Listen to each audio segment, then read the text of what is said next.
Look, Sufyan is going to win again. Yes, you're right. He's going to win, as usual.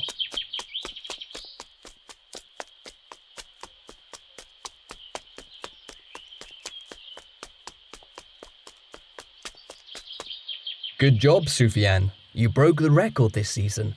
I'm proud of you. You're moving on to regionals. Thanks, sir. It's all thanks to you. He's so annoying with his false modesty. Who are you talking about? Sufyan. Who else? Did you see how arrogant he was when talking to the coach? Sufyan is the coach's favourite. He always tells us to play like him. Yes, and he boasts about it all the time. He's the one who got selected for regionals. Why aren't you going to say anything, Yassine? Don't you agree? Oh no, I'm just listening. Training is over. I need to hurry and change. Allah Ta'ala says in the Quran, "Do not speak ill of people behind their backs. Would any of you like to eat the flesh of your dead brother? No, you would hate it. So be mindful of God. God is never relenting, most merciful." What does God mean in this verse? He means backbiting. And what is backbiting?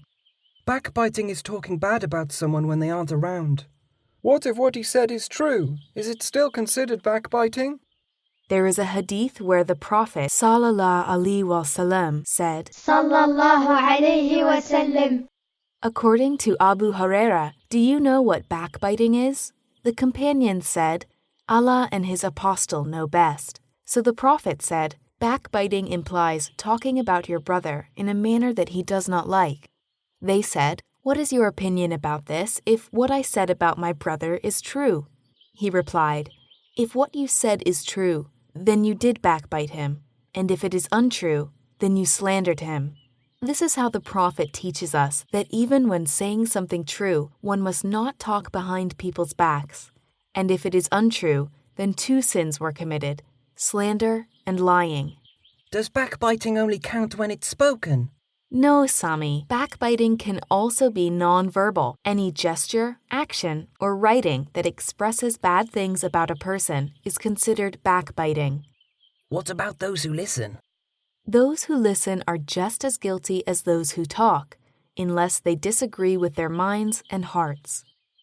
How must one disagree? The person can stop those who are talking, defend the victim, and protect their honor, change the subject, or leave the gathering. If none of these things are done, the person is just as guilty as the rest.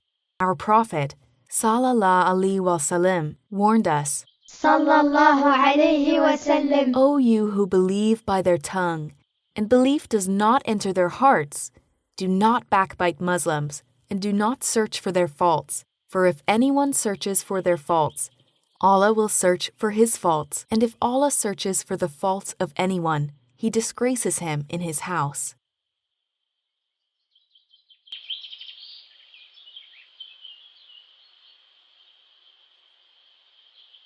Because of you, I committed an involuntary sin. I never knew it was this serious. I didn't think that talking about someone's real faults was considered backbiting. Me neither. I never knew that gestures like pointing fingers or winking were also a form of backbiting. And I didn't stop you guys from talking, even though it was wrong. Like the teacher said, if we want God to forgive us after backbiting, we must stop backbiting and never do it again. We also have to ask forgiveness from the person we talked ill of, if they heard what was said. And if they didn't hear? The teacher said that. In that case, the person shouldn't know, and invocations must be made for them. From now on, I will make many invocations for our dear brother Sufyan, and I will only speak good of Sufyan.